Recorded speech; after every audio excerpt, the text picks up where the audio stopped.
A miracle is taking place across the country as eyewitnesses are capturing what they claim are...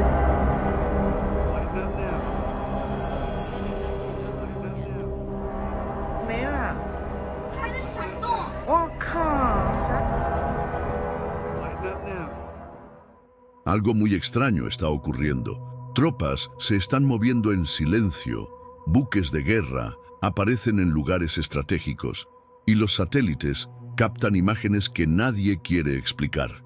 Pero ¿será todo esto solo una coincidencia?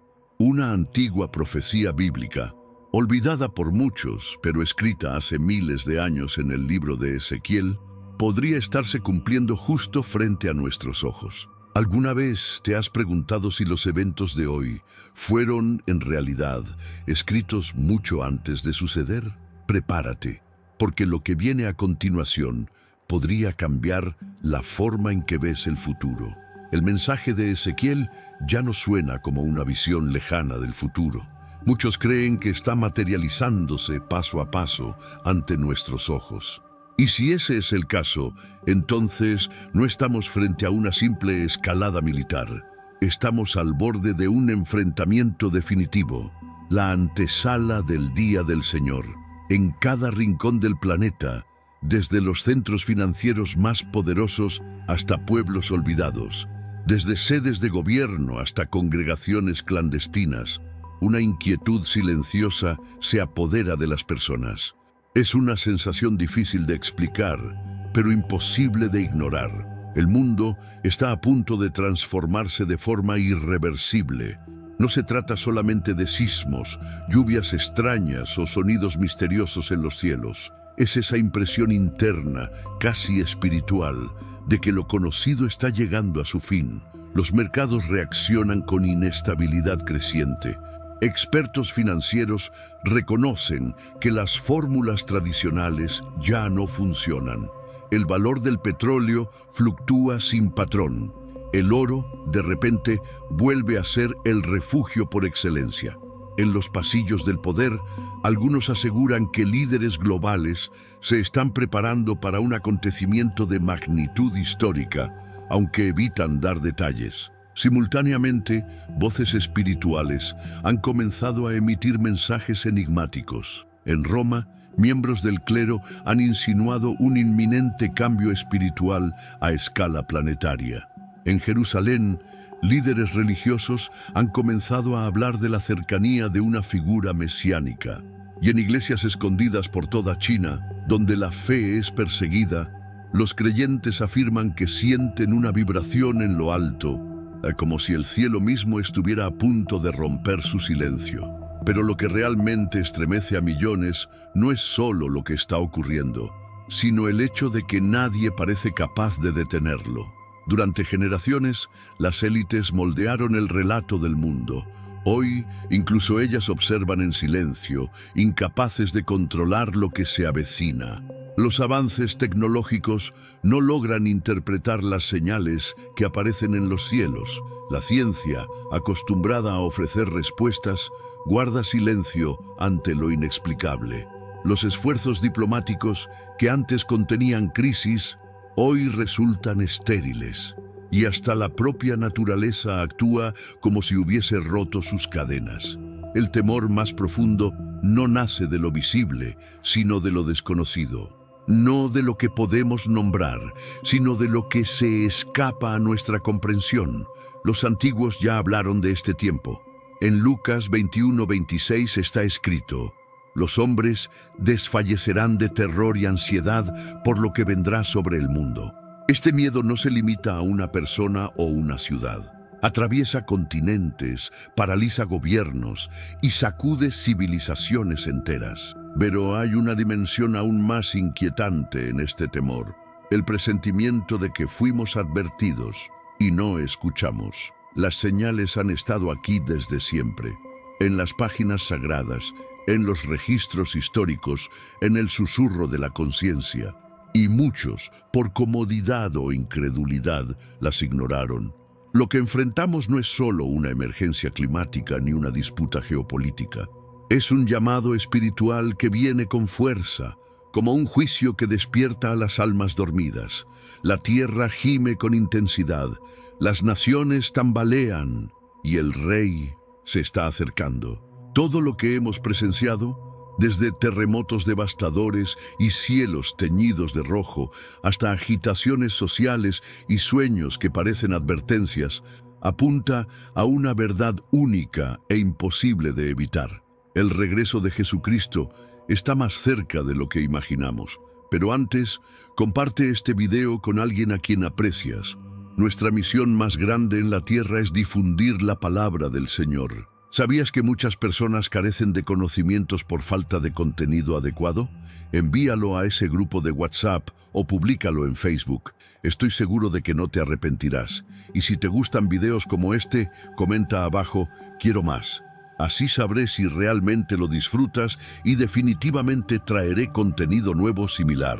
En Hechos 1:11, 2 mensajeros celestiales hablaron con los discípulos mientras veían a Jesús ascender al cielo. Ellos dijeron, este mismo Jesús, que ha sido llevado al cielo delante de vosotros, volverá de la misma manera en que lo habéis visto ir. Se elevó ante sus ojos y volverá de forma igualmente visible, subió desde el monte de los olivos. Y según Zacarías 14:4, en aquel día sus pies se posarán sobre el monte de los olivos, que está frente a Jerusalén, al oriente.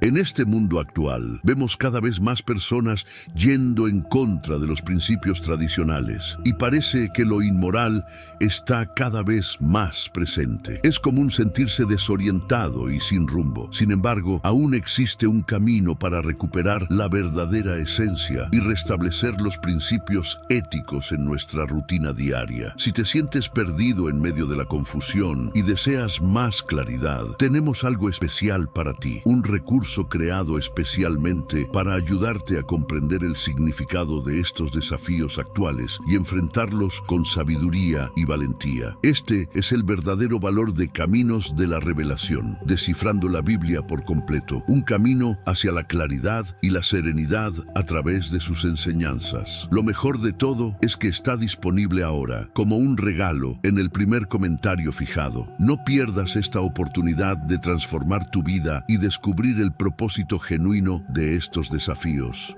Ahora volvamos al tema principal del vídeo. Pero hay algo más que hace esta profecía aún más impresionante.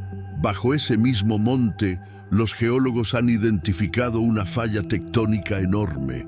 Si se fractura, podría dividir la montaña en dos, tal como fue predicho hace miles de años. Sin embargo, ese no será un temblor común.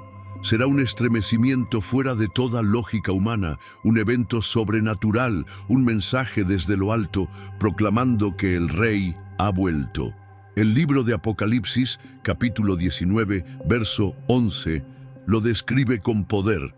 Entonces vi el cielo abierto, y apareció un caballo blanco. El que lo montaba se llamaba Fiel y Verdadero, y en su vestidura y en su muslo llevaba un nombre escrito: Rey de Reyes y Señor de Señores. Cuando Jesús regrese, no habrá secreto, no habrá susurros, no habrá duda. Todo ojo lo verá, toda rodilla se doblará y toda lengua confesará que Él es Señor. Pero este regreso también trae justicia. El anticristo, el gran engañador y el falso profeta serán capturados y arrojados vivos al lago de fuego, como está registrado en Apocalipsis 19:20. Su juicio será final, personal y eterno. No habrá juicio, no habrá apelación, solo la justicia pura del Rey justo. Para los fieles, su regreso es un momento de gloria. Para los rebeldes es el fin de las excusas. La cuenta regresiva ya no es teoría profética, se está desarrollando. Algo inexplicable se está desarrollando a través de los cielos y ciudades de Estados Unidos. Desde nubes de color sangre hasta apariciones angelicales, desde amenazas políticas hasta sonidos de trompeta en los cielos. Lo que está pasando en América está más allá de la coincidencia. ¿Podría esto ser un mensaje divino? ¿Una advertencia de Dios? En este video investigamos los eventos impactantes que han atónito a millones, desde Houston hasta Washington, desde señales celestiales hasta voces proféticas, y preguntamos, ¿es esto una señal de Dios? Quédate con nosotros hasta el final para perspectivas que podrían cambiar cómo ves el mundo. No olvides dar like, suscribirte para unirte a nosotros en explorar los misterios de Dios y comentar abajo. ¿Crees que estas señales son divinas? El 13 de junio, justo antes de que el sol saliera sobre Houston, Texas, algo extraordinario pasó. Docenas de residentes de diferentes barrios miraron hacia arriba y vieron una vista que nunca olvidarían. Una cruz resplandeciente en el cielo. La cruz parecía flotar silenciosamente sobre la ciudad, inmóvil, brillando con un tinte dorado que brillaba contra la oscuridad previa al amanecer. Un testigo presencial, un bombero retirado, dijo que era como si el tiempo se detuviera. He visto huracanes y tornados, compartió, pero nada jamás se sintió tan sagrado. El silencio era como si el cielo estuviera observando. Entonces, tan rápidamente como había aparecido, la cruz se desvaneció en el cielo iluminado. No mucho después, un apagón inexplicado barrió varios distritos en Houston. Los funcionarios de servicios públicos no ofrecieron una causa clara, solo especulación vaga sobre irregularidades de la red. Al día siguiente, el 14 de junio, Denver, Colorado, experimentó algo igualmente sorprendente. Mientras la tarde se establecía, un tinte rojo profundo cubrió el cielo, no como un típico atardecer, sino una sábana carmesí estable e inmóvil que flotó durante casi 15 minutos. El pánico se extendió rápidamente. Los centros de llamadas de emergencia se vieron abrumados, mientras los residentes inundaron las líneas con reportes de un cielo de sangre y colores del fin del mundo. El fenómeno no estaba atado a ningún incendio forestal, contaminación o actividad de tormenta. Simplemente estaba ahí, flotando en quietud. Hechos 2:20 vino rápidamente a la mente para muchos. El sol se convertirá en tinieblas y la luna en sangre antes que venga el día del Señor grande y glorioso. Mientras las autoridades se apresuraban a ofrecer explicaciones atmosféricas, muchos no estaban satisfechos. El cielo rojo sangre sobre Denver no se comportó como nada visto antes. No se desvaneció como luz normal. Se mantuvo como una advertencia escrita a través de los cielos. Y mientras las personas miraban hacia arriba con miedo, la tierra misma se preparó para retumbar de nuevo. En Los Ángeles, solo unos días después, apareció otro misterio. Sin advertencia, pulsos de luz brillante destellaron en el cielo nocturno, rápidos, silenciosos e intensos. No había trueno ni tormenta y no se reportó actividad de aeronaves. Entonces, minutos después, un pequeño terremoto onduló a través de la región. Aunque suave en magnitud, el tiempo causó especulación generalizada. Estos destellos de luz, a menudo llamados luces de terremoto, permanecen inexplicados por la ciencia. Algunos dicen que son causados por estrés tectónico liberando electricidad subterránea. Otros, especialmente aquellos familiarizados con la profecía, señalan Mateo 24:7. Habrá hambrunas y terremotos en varios lugares. Es una secuencia que no puede ser ignorada. Primero la cruz resplandeciente en Houston, luego el cielo rojo sangre en Denver. Después de eso, relámpagos sin trueno en Los Ángeles, seguido por temblores. Y con cada evento, la misma respuesta: confusión, miedo y asombro. Esto no es solo clima o coincidencia, es un patrón. Señales del cielo seguidas por sacudimiento de la tierra, seguido por los gritos de personas preguntando, ¿qué está pasando? Si eso no fuera suficiente, el agua misma comenzó a hablar. A lo largo de las orillas del río Mississippi en Luisiana, cientos de peces fueron encontrados flotando muertos. Pero lo que captó la atención nacional fue el color del agua, teñida de rojo, oscura y antinatural. Ninguna tormenta la había precedido. No se reportó derrame químico, solo agua roja quieta y peces silenciosos sin vida. Un pescador le dijo a las noticias locales: «Es como si el río estuviera sangrando». Sus palabras resonaron a través de las redes sociales y pronto Éxodo 7 estaba tendencia entre las comunidades cristianas. La historia de Dios convirtiendo el Nilo en sangre a través de Moisés como juicio contra Egipto. ¿Qué estamos presenciando? Estamos experimentando las etapas tempranas del juicio divino. ¿O podría esto ser una llamada final de misericordia? ¿Un último toque de trompeta antes de que las puertas del arrepentimiento se cierren? Esa es la pregunta que ahora pesa en los corazones de muchos. En una mañana silenciosa en la ciudad de Nueva York, algo extraño rompió la quietud del cielo. Un sonido metálico escalofriante que se asemejaba a un estallido de trompeta resonando desde arriba. No fue escuchado solo por una persona o en un barrio. A través de múltiples distritos, los residentes miraron hacia arriba en confusión y miedo, mientras el mismo tono profundo vibrante se repetía a través del aire como una llamada de los cielos. Algunos lo describieron como una bocina de niebla del cielo, mientras otros dijeron que se sentía como el sonido de una puerta masiva chirriando abierta. Lo que lo hizo aún más inquietante fue que nadie pudo localizar la fuente. En minutos, los sistemas de seguridad locales comenzaron a activarse sin causa. Las alarmas de automóviles aullaron. Los perros ladraron salvajemente y se negaron a calmarse. Las aves emprendieron vuelo en desorden, pero cuando las autoridades locales investigaron, no encontraron nada. Ninguna aeronave, ninguna construcción, ninguna actividad sísmica, ninguna tormenta eléctrica. Todo estaba quieto excepto el sonido. Esta no fue una ocurrencia única. En partes de Georgia, el mismo sonido se reportó solo días después. Era bajo, resonante e inexplicable. Los residentes detuvieron lo que estaban haciendo, congelados en su lugar mientras el cielo parecía gemir arriba. Algunos lo capturaron en video y cuando esas grabaciones circularon en línea, personas a través del mundo establecieron la misma conexión. Esto no era ruido ordinario, esto sonaba como Apocalipsis 8, donde está escrito: «Y los 7 ángeles que tenían las 7 trompetas se dispusieron a tocarlas». Podría ser que lo que las personas están escuchando no es solo ruido, sino una alarma espiritual. La secuencia es demasiado precisa para ser descartada.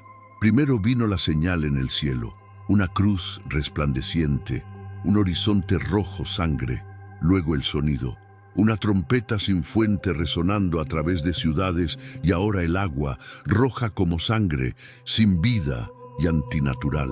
Cada uno de estos elementos, sonido y agua, coincide con las plagas descritas en la Biblia. ¿Son estos simplemente eventos climáticos, raros pero explicables? ¿O algo más profundo está siendo revelado? Quizás este es un patrón espiritual de juicio, una llamada para despertar a un mundo dormido. Si es así, el tiempo para responder puede ser corto. En las primeras horas de un domingo silencioso por la mañana, residentes a través de partes de Tennessee, Arkansas y el norte de Mississippi fueron despertados por un evento que no pudieron explicar. Un terremoto que parecía ondular a través de líneas estatales todo a la vez. Estas regiones no son conocidas por actividad sísmica de ese tipo. No hay líneas de falla mayores corriendo a través del área. No hay activadores geológicos conocidos. Y sin embargo, los edificios se sacudieron, los muebles se movieron y ciudadanos asustados inundaron las redes sociales con publicaciones como ¿alguien más sintió eso? Los sismólogos confirmaron más tarde que un temblor moderado había ocurrido, pero admitieron que el evento desafió las expectativas. El temblor no estaba aislado a una región, golpeó múltiples estados simultáneamente.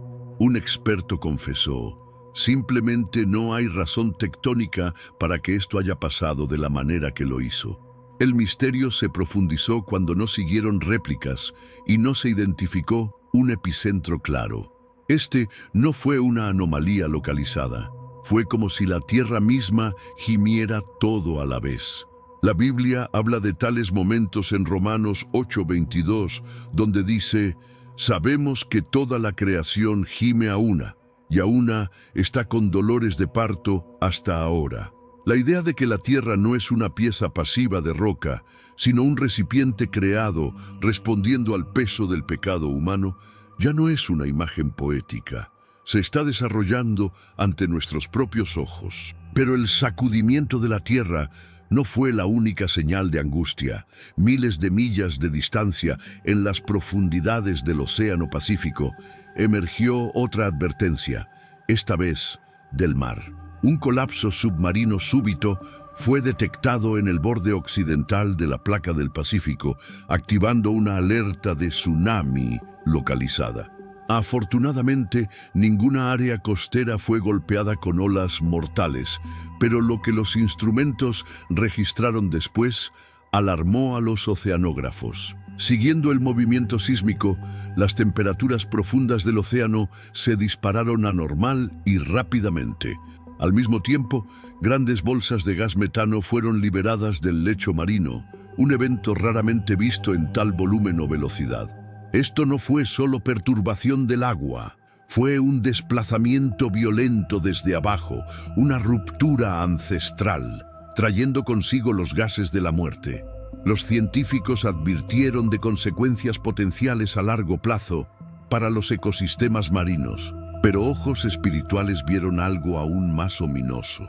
Apocalipsis 16:3 declara: «El segundo ángel derramó su copa sobre el mar, y éste se convirtió en sangre como de muerto, y murió todo ser vivo que había en el mar». Aunque no estamos diciendo que esta profecía se cumple en su totalidad, lo que estamos viendo puede ser un eco premilenar de lo que está por venir. Los océanos, una vez silenciosos y quietos, están comenzando a hablar. Ya no son una frontera entre continentes, sino un escenario para señales globales. Desde temperaturas crecientes hasta arrecifes de coral muriendo, desde explosiones misteriosas hasta zonas muertas expandiéndose en aguas costeras, las aguas están siendo agitadas, ya no están en calma. Cuando la tierra tiembla sin causa y el mar se agita con fuego invisible, debemos hacer una pregunta más profunda. ¿Está la creación respondiendo a algo más allá de la física? Jesús mismo dijo en Mateo 24 que habría terremotos en varios lugares como parte de las señales del fin. Romanos nos dice que la creación gime. Apocalipsis nos da visiones de océanos convirtiéndose en sangre y montañas colapsando en el mar. ¿Son estas solo metáforas o vistas previas de eventos reales que se desarrollan? Lo que es sorprendente en todo esto es el tiempo. Estos eventos no están extendidos a través de décadas, están sucediendo en sucesión, uno tras otro, en escalada de fuego rápido. Una tierra temblorosa, un mar tembloroso, señales del cielo, sonidos de trompeta, aguas de color sangre, juntos forman un patrón demasiado claro para ignorar. Esto no es el planeta sanando de la actividad humana, esto no es la tierra protestando la contaminación.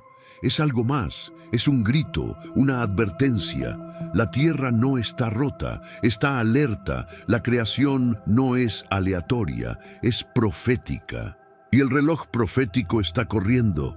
Cada nuevo evento nos acerca más a un punto de inflexión. Cada señal se siente más pesada que la última. La tierra, el cielo y el mar se están alineando no con ciencia ficción, sino con las Escrituras.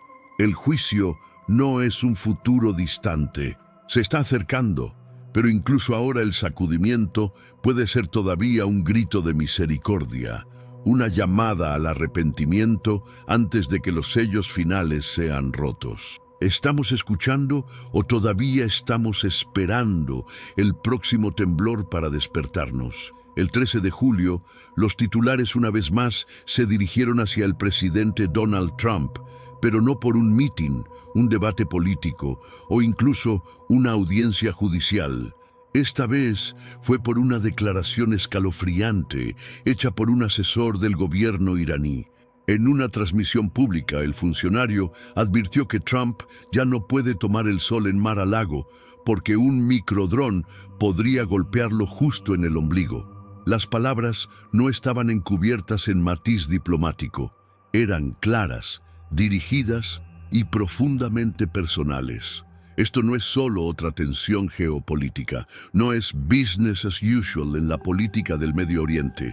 Para muchos, observando de cerca, se siente como algo más, algo espiritual, porque exactamente un año antes, en esa misma fecha, 13 de julio, Trump sobrevivió lo que muchos ahora llaman un escape milagroso. Los detalles nunca fueron completamente liberados al público, pero informantes cercanos al presidente reconocieron que un arma había sido disparada. Un plan había sido establecido y sin embargo falló. Los partidarios de Trump inmediatamente lo llamaron intervención divina. El arma fue formada, pero no prosperó. Muchos citaron de Isaías 54. ¿Fue solo suerte o fue un cumplimiento de promesa? Esto nos trae a una comparación ancestral que ha resurgido en años recientes: Trump y Ciro. Isaías 45 nombra a Ciro, un rey persa, como el ungido del Señor, elegido no por piedad religiosa, sino para una asignación divina.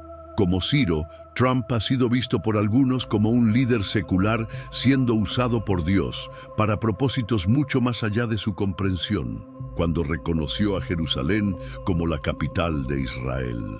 Tenemos un recurso espiritual para ti, Caminos de la Revelación, un libro para comprender las profecías y fortalecer tu fe. Lo encuentras en el primer comentario. Léelo, compártelo y prepárate espiritualmente para lo que está por venir. No esperes a que otro desastre te obligue a mirar hacia arriba. Hoy es el día aceptable. Hoy es el tiempo de actuar con fe. Fortalécete en la palabra, profundiza en la oración y rodea tu vida de personas que también estén buscando a Dios de todo corazón. Cuando firmó los acuerdos de Abraham para normalizar lazos entre Israel y naciones árabes, cuando se retiró del acuerdo nuclear de Irán, cada uno de estos momentos se alineó con cronologías proféticas largo tiempo discutidas por eruditos bíblicos. Los críticos descartan todo como coincidencia política, pero los creyentes ven algo más: las huellas dactilares de la profecía. Mientras más es atacado, más su papel parece intensificarse. Por todo el territorio nacional, testigos presenciales están documentando algo que jamás pensaron ver en vida. Una presencia luminosa se materializa en el firmamento. Majestuosa, inmutable, desconcertante por completo. Instantes después, resonancias similares a clarines retumban desde las alturas, reverberando sin origen aparente. Luego emergen las inundaciones devastadoras, incendios arrasadores, terremotos demoledores, metrópolis sumidas en caos absoluto y asombro reverencial. ¿Qué está ocurriendo realmente en Estados Unidos? ¿Por qué da la impresión de que los cielos mismos están comunicándose? ¿Son estos solamente anomalías meteorológicas extraordinarias o constituyen mensajes celestiales grabados en el firmamento por la mano del Todopoderoso? Permanece con nosotros mientras revelamos los acontecimientos estremecedores que se desarrollan en este momento a través de territorio estadounidense y lo que podrían significar para cada uno de nosotros. Antes de sumergirnos, asegúrate de dar like, comparte tus pensamientos en los comentarios y suscríbete para nunca perderte un instante, porque estos podrían ser los indicios finales de nuestra era. Todo comenzó en calma absoluta, sin alarmas estruendosas, sin advertencias previas, sin tormentas amenazantes, únicamente un ocaso sobre la costa de Florida. Pero esa tarde, el cielo ejecutó algo que nadie logró explicar. Decenas, incluso centenares de observadores describieron haber contemplado una figura humanoide colosal envuelta en luz fluida, permaneciendo en silencio sobre la línea costera. Los testigos emplearon las mismas palabras una y otra vez. Parecía como si Dios estuviera de pie entre las nubes. Lo que lo hacía más inquietante era precisamente lo que estaba ausente. Ningún trueno, ningún relámpago, ningún viento, ningún sistema tormentoso en el radar, solamente una quietud sagrada y pesada, esa clase de silencio que presiona contra el alma humana. Algunos testigos derramaron lágrimas, otros cayeron de rodillas. Varios afirmaron que podían sentir una presencia invisible observándolos desde arriba. Muchos se sintieron abrumados no por terror, sino por reverencia, paz y la extraña convicción de que algo santo se encontraba cerca, y eso era únicamente el comienzo. En cuestión de días, las redes sociales se inundaron con videos provenientes de Texas, Arizona y el Medio Oeste, todos capturando nubes bizarras con forma tubular rodando a través del cielo. Estas no eran nubes dispersas y vaporosas que se observan antes de una tormenta eléctrica. Eran largas, cilíndricas, uniformes, casi manufacturadas, extendiéndose por millas a través de la atmósfera como pergaminos resplandecientes o túneles celestiales. Lo que más impactó a los observadores fue su movimiento. No se desplazaban aleatoriamente, se movían con propósito definido. Lentamente, deliberadamente, algunas permanecían suspendidas en el mismo lugar durante minutos consecutivos a pesar de los vientos de gran altitud. Y nuevamente, quienes las observaban desde abajo reportaron la misma sensación. El aire a su alrededor se sentía cargado, como si electricidad estática flotara en cada respiración. Muchos describieron el momento como espiritual, surreal, incluso apocalíptico.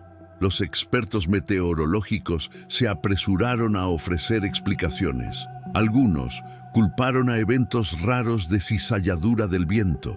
Otros señalaron inversiones de temperatura o ilusiones ópticas, pero ninguna de las teorías pudo explicar completamente la escala, frecuencia o impacto emocional que estas formaciones crearon. Entonces llegó California.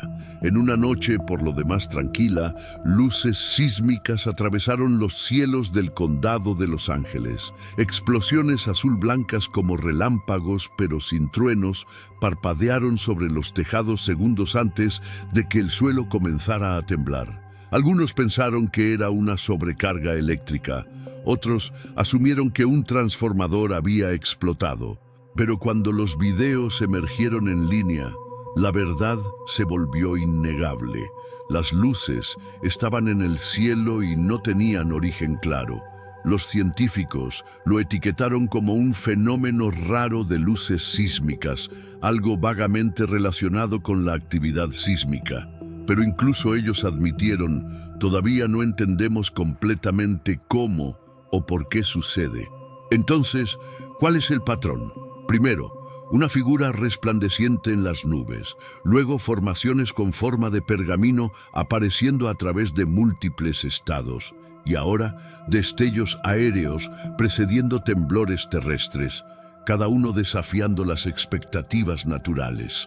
Pero para aquellos familiarizados con las Escrituras, estas señales se sienten inquietantemente familiares.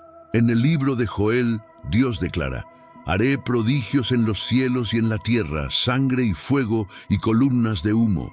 El sol se convertirá en tinieblas y la luna en sangre». Joel 2:30-31. En Lucas 21, Jesús advierte: «Habrá señales en el sol, la luna y las estrellas, y en la tierra angustia de las naciones». Podría ser que lo que estamos viendo en los cielos no es solo clima, sino un mensaje. ¿Está el cielo corriendo el velo, recordándonos que el mundo natural todavía está bajo autoridad divina? Desde tiempos antiguos, los cielos han sido mucho más que simples escenarios naturales. Han funcionado como un lienzo sagrado donde lo invisible se vuelve visible. En el libro del Éxodo, una columna de nube guiaba al pueblo por el desierto. En la Transfiguración, una nube envolvía a los discípulos mientras la voz divina resonaba desde lo alto. Y en el Apocalipsis se nos dice que el Mesías regresará entre las nubes, a la vista de todos.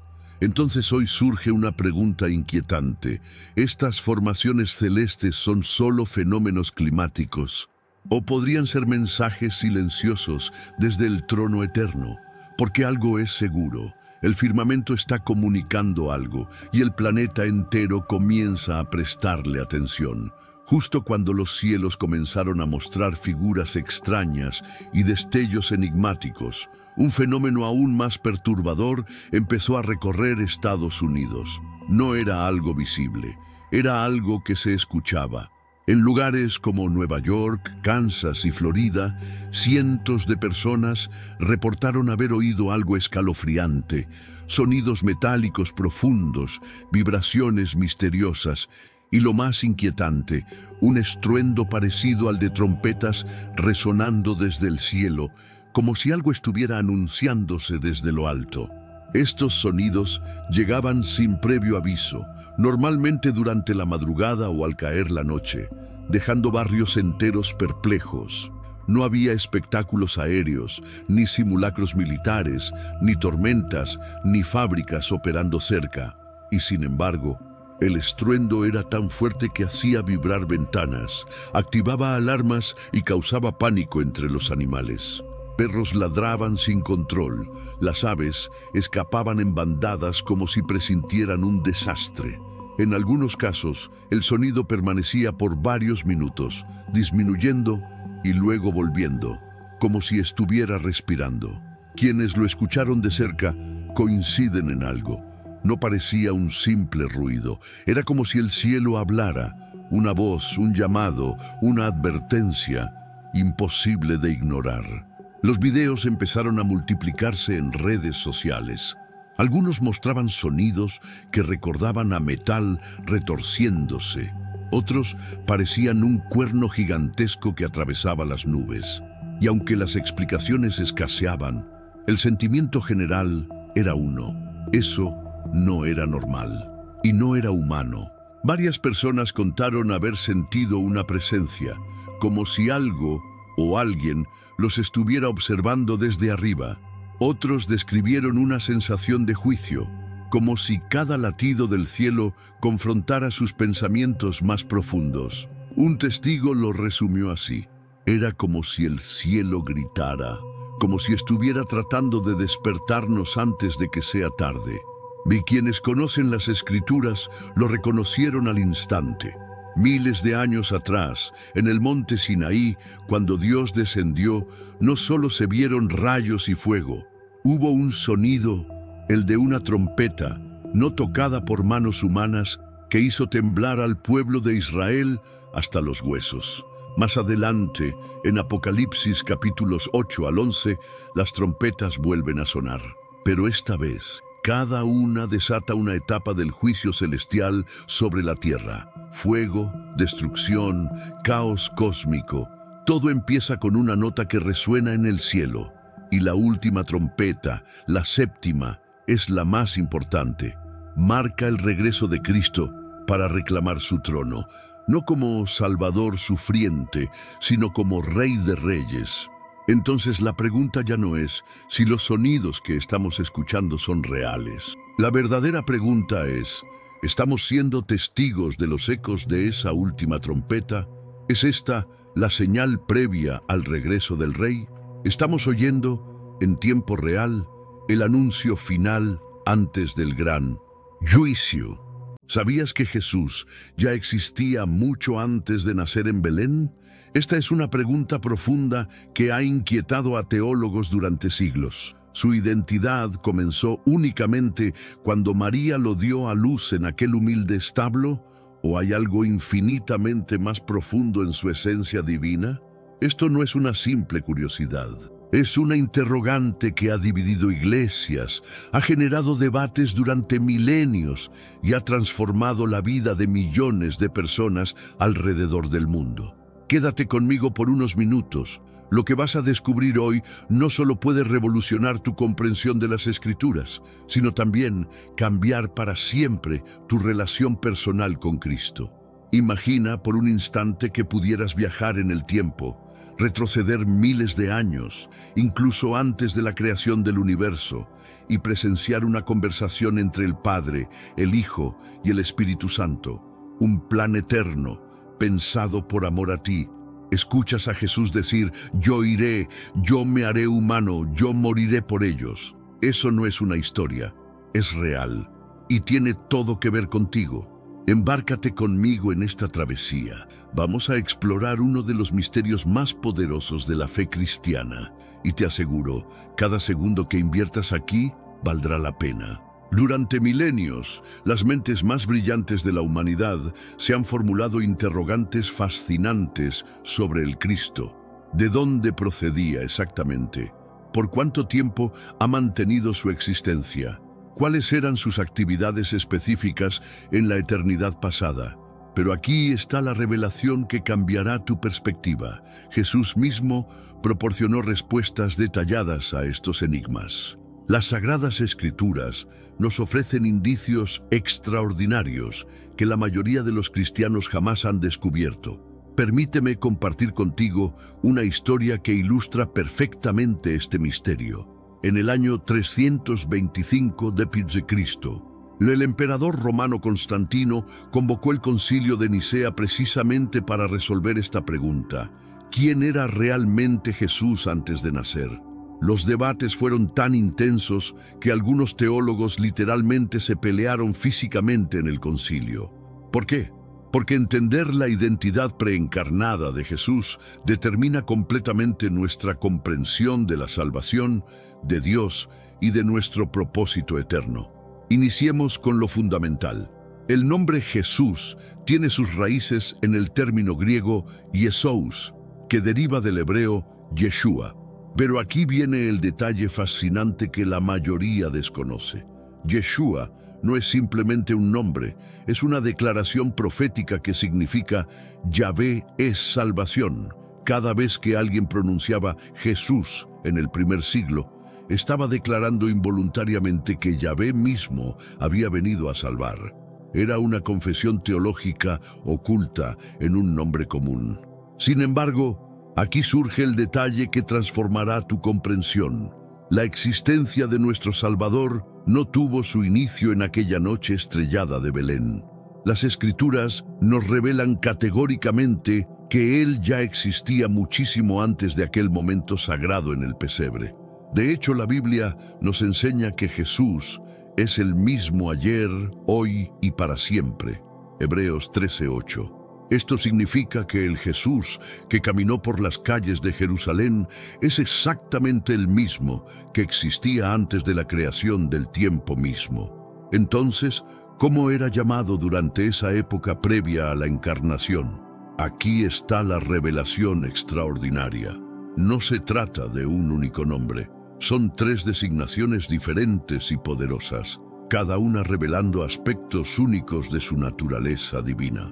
Pero antes, comparte este video con alguien a quien aprecias. Nuestra misión más grande en la tierra es difundir la palabra del Señor. ¿Sabías que muchas personas carecen de conocimientos por falta de contenido adecuado? Envíalo a ese grupo de WhatsApp o públicalo en Facebook. Estoy seguro de que no te arrepentirás, y si te gustan videos como este, comenta abajo "Quiero más". Así sabré si realmente lo disfrutas y definitivamente traeré contenido nuevo similar. El apóstol Juan, quien había recostado su cabeza en el pecho de Jesús durante la última cena, nos revela una verdad que había contemplado durante décadas de reflexión. En el principio existía la palabra, y la palabra estaba junto a Dios, y la palabra era Dios mismo. Pero detente aquí conmigo por un momento. Juan no escogió estas palabras al azar.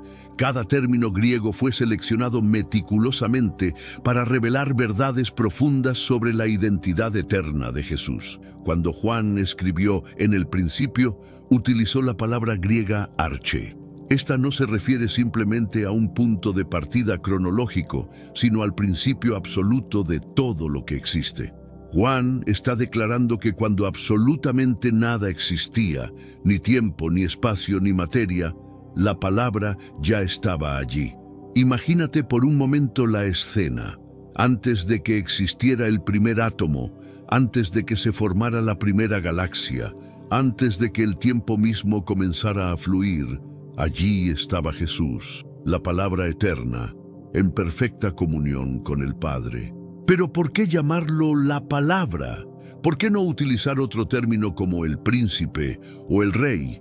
En este mundo actual, vemos cada vez más personas yendo en contra de los principios tradicionales y parece que lo inmoral está cada vez más presente. Es común sentirse desorientado y sin rumbo. Sin embargo, aún existe un camino para recuperar la verdadera esencia y restablecer los principios éticos en nuestra rutina diaria. Si te sientes perdido en medio de la confusión y deseas más claridad, tenemos algo especial para ti, un recurso creado especialmente para ayudarte a comprender el significado de estos desafíos actuales y enfrentarlos con sabiduría y valentía. Este es el verdadero valor de Caminos de la Revelación, descifrando la Biblia por completo, un camino hacia la claridad y la serenidad a través de sus enseñanzas. Lo mejor de todo es que está disponible ahora, como un regalo, en el primer comentario fijado. No pierdas esta oportunidad de transformar tu vida y descubrir el propósito genuino de estos desafíos.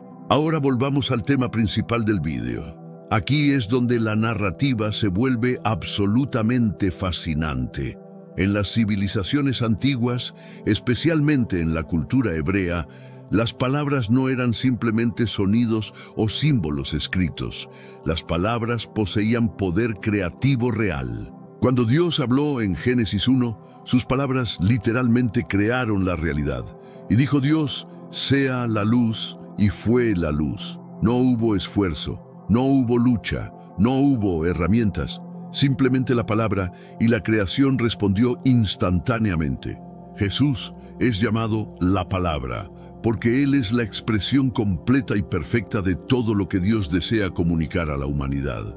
No es una palabra entre muchas, sino la palabra definitiva, final y completa. Pero antes, comparte este video con alguien a quien aprecias. Nuestra misión más grande en la tierra es difundir la palabra del Señor. ¿Sabías que muchas personas carecen de conocimientos por falta de contenido adecuado? Envíalo a ese grupo de WhatsApp o públicalo en Facebook. Estoy seguro de que no te arrepentirás. Y si te gustan videos como este, comenta abajo quiero más. Así sabré si realmente lo disfrutas y definitivamente traeré contenido nuevo similar.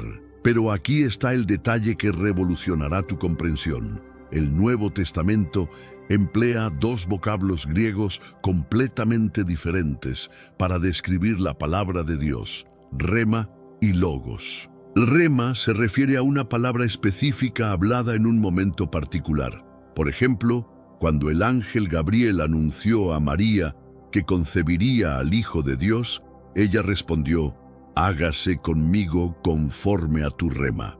Era una palabra específica, una promesa particular para un momento específico.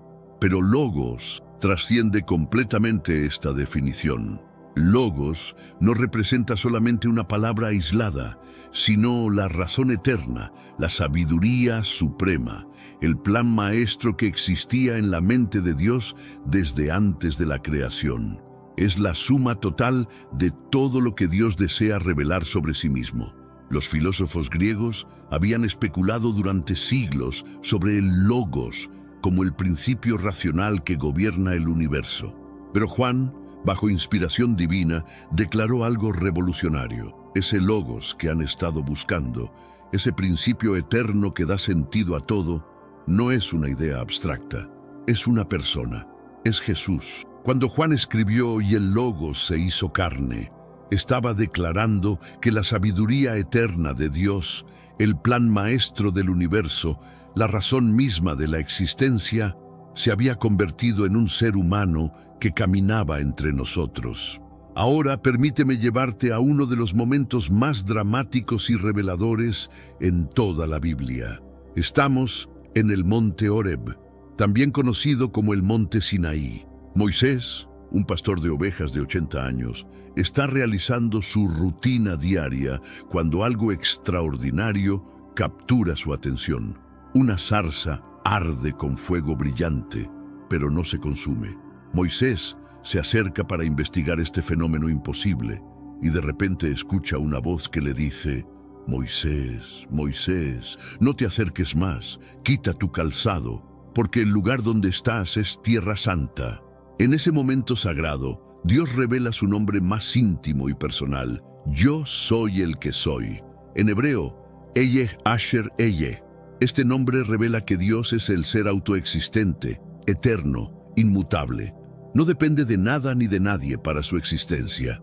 Avancemos ahora 1500 años en el tiempo. Jesús está en el templo de Jerusalén, rodeado de fariseos hostiles que buscan cualquier excusa para acusarlo. La tensión es palpable. Estos líderes religiosos están cuestionando la autoridad de Jesús y su relación con Abraham. Y entonces sucede algo que cambiaría la historia para siempre.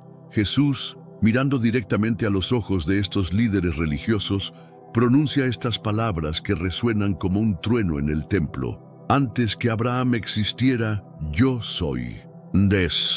¿Captaste la profundidad explosiva de esta declaración? Jesús no dijo yo era o yo existía, dijo yo soy, empleando exactamente el mismo nombre sagrado que Dios había revelado a Moisés en la zarza ardiente. Los fariseos inmediatamente comprendieron las implicaciones teológicas de esta declaración. No había ambigüedad, no había malentendido. Jesús estaba reclamando directamente la identidad divina. Se estaba declarando como el Dios eterno, el mismo que había liberado a Israel de Egipto. Su reacción fue instantánea y violenta. Tomaron piedras para apedrearlo inmediatamente. ¿Por qué? Porque según la ley judía, reclamar ser Dios constituía blasfemia, un delito castigado con la muerte por lapidación. Pero aquí está el detalle extraordinario. Jesús no se retractó. No dijo, esperen, malentendieron lo que quise decir. Simplemente desapareció de en medio de ellos, demostrando su poder sobrenatural. Esta no fue la única ocasión en que Jesús empleó yo soy. De hecho, a lo largo del Evangelio de Juan, Jesús pronuncia 7 declaraciones extraordinarias utilizando yo soy, cada una revelando aspectos diferentes de su identidad divina. Primera declaración: yo soy el pan de vida. Juan 6:35. En una época donde el hambre era una realidad constante, Jesús declaró ser el alimento que satisface el hambre más profunda del alma humana. No hablaba de nutrición física, sino de la necesidad espiritual que solo Él puede llenar. Miles de personas lo siguieron después de ver la multiplicación de los panes y los peces, pero Jesús les reveló que el verdadero milagro no era el alimento temporal, sino el alimento eterno que Él ofrecía. Segunda declaración: yo soy la luz del mundo. Juan 8:12. Jesús pronunció estas palabras durante la fiesta de los tabernáculos, cuando enormes candelabros iluminaban el templo durante toda la noche. En ese contexto de celebración y luz, Jesús declaró ser la luz que disipa toda oscuridad espiritual.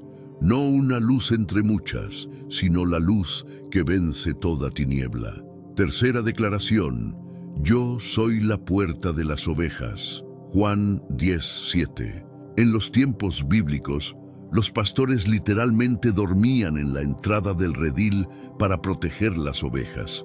Jesús se presenta como esa puerta viviente que ofrece protección total y acceso seguro a la presencia de Dios. Cuarta declaración: yo soy el buen pastor. Juan 10:11.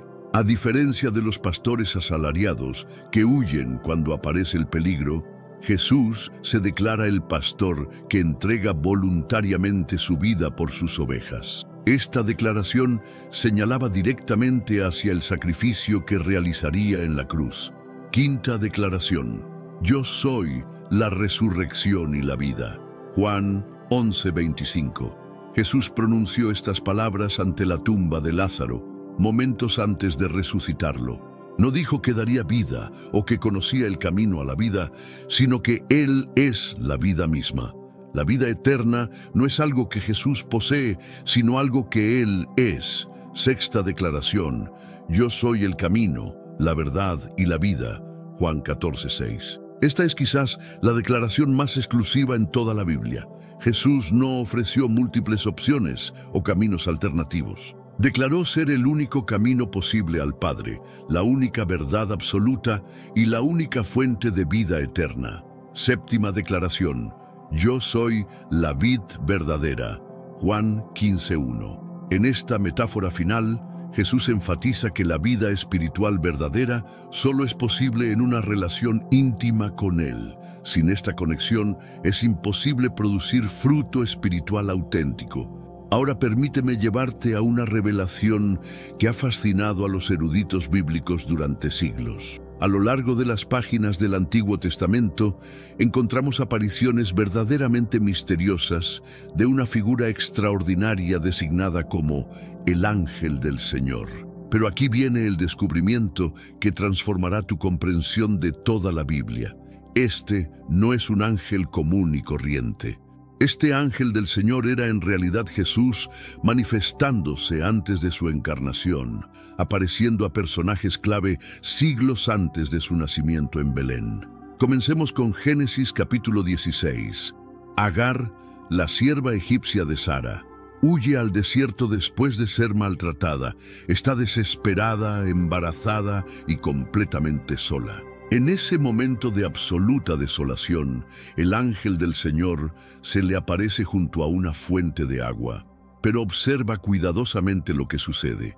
Este ángel no solo transmite un mensaje de parte de Dios, sino que habla como si fuera Dios mismo. Le dice: multiplicaré tanto tu descendencia que no podrá ser contada por ser tan numerosa. Solo Dios tiene autoridad para hacer promesas sobre la multiplicación de descendencia. Este ángel está ejerciendo prerrogativas divinas, hablando con autoridad divina, haciendo promesas que solo Dios puede cumplir.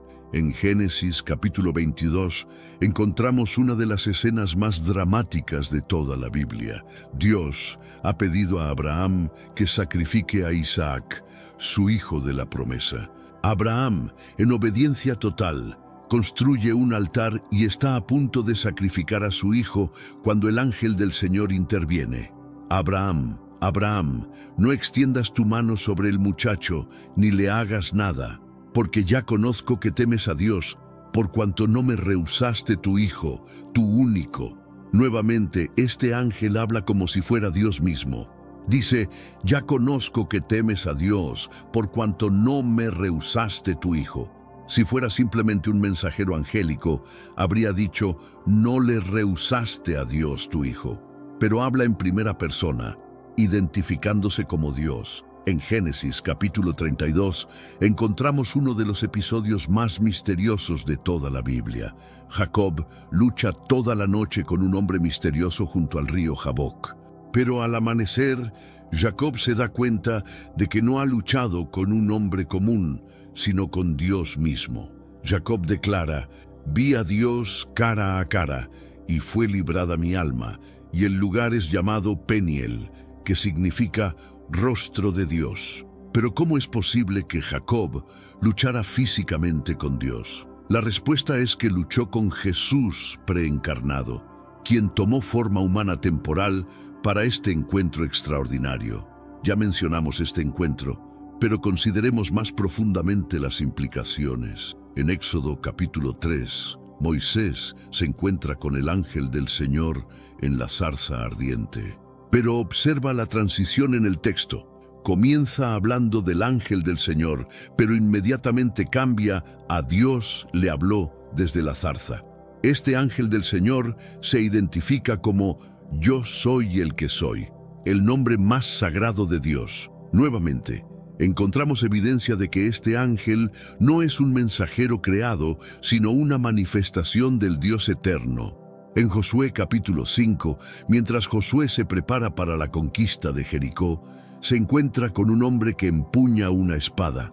Cuando Josué pregunta si es amigo o enemigo, el hombre responde: «Yo soy el príncipe del ejército de Jehová. Ahora he venido». La respuesta de Josué es reveladora. Inmediatamente se postra y lo adora. Y este príncipe del ejército acepta la adoración, algo que un ángel creado jamás haría. Además, le dice a Josué: «Quita el calzado de tus pies, porque el lugar donde estás es santo». Estas son exactamente las mismas palabras que Dios había dicho a Moisés en la zarza ardiente. Claramente, este príncipe del ejército es una manifestación de Jesús preencarnado. Ahora permíteme llevarte a través de una revelación que te dejará sin aliento. Cientos de años antes del nacimiento de Jesús, los profetas del Antiguo Testamento recibieron visiones extraordinarias sobre su identidad eterna y su misión redentora. En Isaías capítulo 9, versículo 6, encontramos una de las profecías más poderosas y detalladas sobre la identidad de Jesús. Porque un niño nos es nacido, hijo nos es dado, y el principado sobre su hombro, y se llamará su nombre Admirable, Consejero, Dios fuerte, Padre eterno, Príncipe de paz.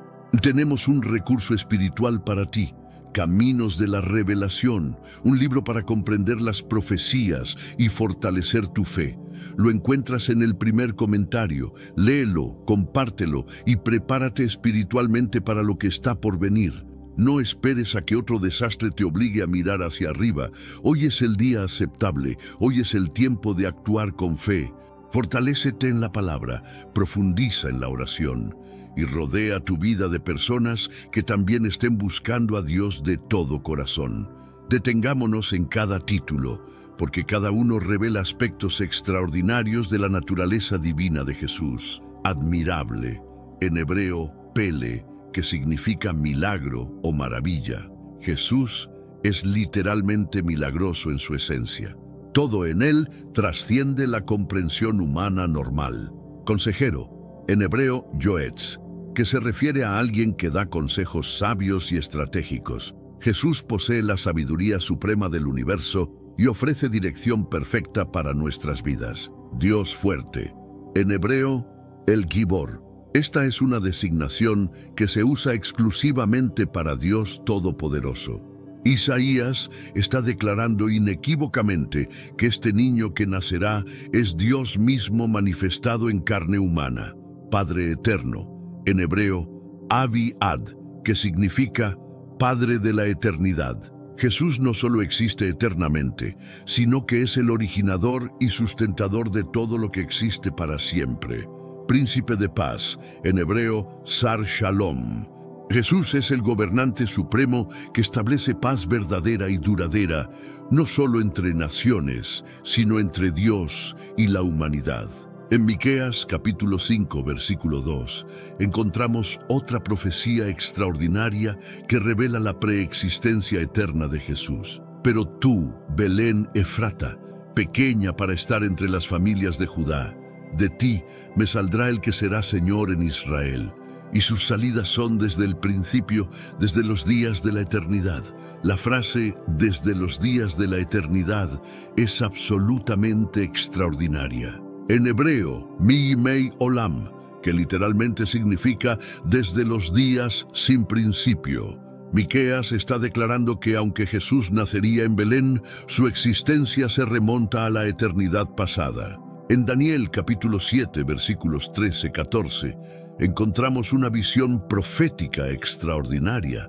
Miraba yo en la visión de la noche, y he aquí con las nubes del cielo venía uno como un hijo de hombre, que vino hasta el anciano de días, y le hicieron acercarse delante de él. Y le fue dado dominio, gloria y reino, para que todos los pueblos, naciones y lenguas le sirvieran. Su dominio es dominio eterno, que nunca pasará, y su reino uno que no será destruido. Tenemos un recurso espiritual para ti, Caminos de la Revelación, un libro para comprender las profecías y fortalecer tu fe. Lo encuentras en el primer comentario. Léelo, compártelo y prepárate espiritualmente para lo que está por venir. No esperes a que otro desastre te obligue a mirar hacia arriba. Hoy es el día aceptable. Hoy es el tiempo de actuar con fe. Fortalécete en la palabra, profundiza en la oración y rodea tu vida de personas que también estén buscando a Dios de todo corazón. Esta visión revela que Jesús, el Hijo del Hombre, recibe adoración universal y dominio eterno. Solo Dios puede recibir adoración de todos los pueblos, naciones y lenguas. En Salmos capítulo 110, versículo 4, encontramos una profecía extraordinaria sobre el sacerdocio eterno de Jesús. Juró Jehová, y no se arrepentirá. Tú eres sacerdote para siempre según el orden de Melquisedec. Esta profecía revela que Jesús no solo sería rey, sino también sacerdote eterno. El orden de Melquisedec es superior al orden levítico porque no tiene principio ni fin, exactamente como Jesús mismo. En Zacarías, capítulo 12, versículo 10, encontramos una profecía extraordinaria sobre la crucifixión. Y derramaré sobre la casa de David y sobre los moradores de Jerusalén espíritu de gracia y de oración, y mirarán a mí, a quien traspasaron, y llorarán como se llora por hijo unigénito, y se angustiarán por él como quien se angustia por el primogénito. Observa cuidadosamente. Dios dice, mirarán a mí, a quien traspasaron. Esto significa que cuando Jesús fue crucificado, fue Dios mismo quien fue traspasado. La cruz no fue simplemente el sufrimiento de un hombre bueno, sino el sufrimiento del Dios eterno. En Malaquías capítulo 3, versículo 1, encontramos una profecía sobre la venida súbita del Señor. He aquí, yo envío mi mensajero, el cual preparará el camino delante de mí, y vendrá súbitamente a su templo el Señor, a quien vosotros buscáis. Y el ángel del pacto, a quien deseáis vosotros, he aquí viene, ha dicho Jehová de los ejércitos. Esta profecía revela que Jesús es llamado el Señor y el ángel del pacto. Cuando Jesús entró al templo, Dios mismo había entrado a su casa. Ahora permíteme llevarte al momento más íntimo y revelador en toda la vida terrenal de Jesús. Es la noche antes de su crucifixión. Los discípulos están confundidos y temerosos. El peso de la cruz se aproxima. Y en ese momento de máxima intensidad, Jesús eleva una oración que nos ofrece una ventana única hacia la eternidad. Juan, capítulo 17, comienza con Jesús orando por su propia glorificación, pero no de manera egoísta. Observa cuidadosamente sus palabras. Padre, la hora ha llegado, glorifica a tu Hijo, para que también tu Hijo te glorifique a ti. Esta oración revela que la glorificación de Jesús y la glorificación del Padre están íntimamente conectadas. No pueden ser separadas. La gloria de uno es la gloria del otro. Jesús continúa, como le has dado potestad sobre toda carne, para que dé vida eterna a todos los que le diste.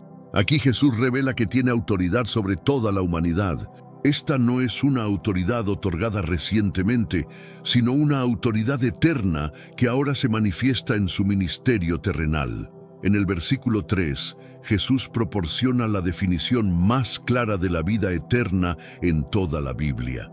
Y esta es la vida eterna, que te conozcan a ti, el único Dios verdadero, y a Jesucristo, a quien has enviado.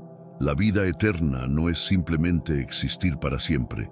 Es conocer íntimamente a Dios el Padre y a Jesucristo. Es una relación personal y transformadora que comienza ahora y continúa por toda la eternidad.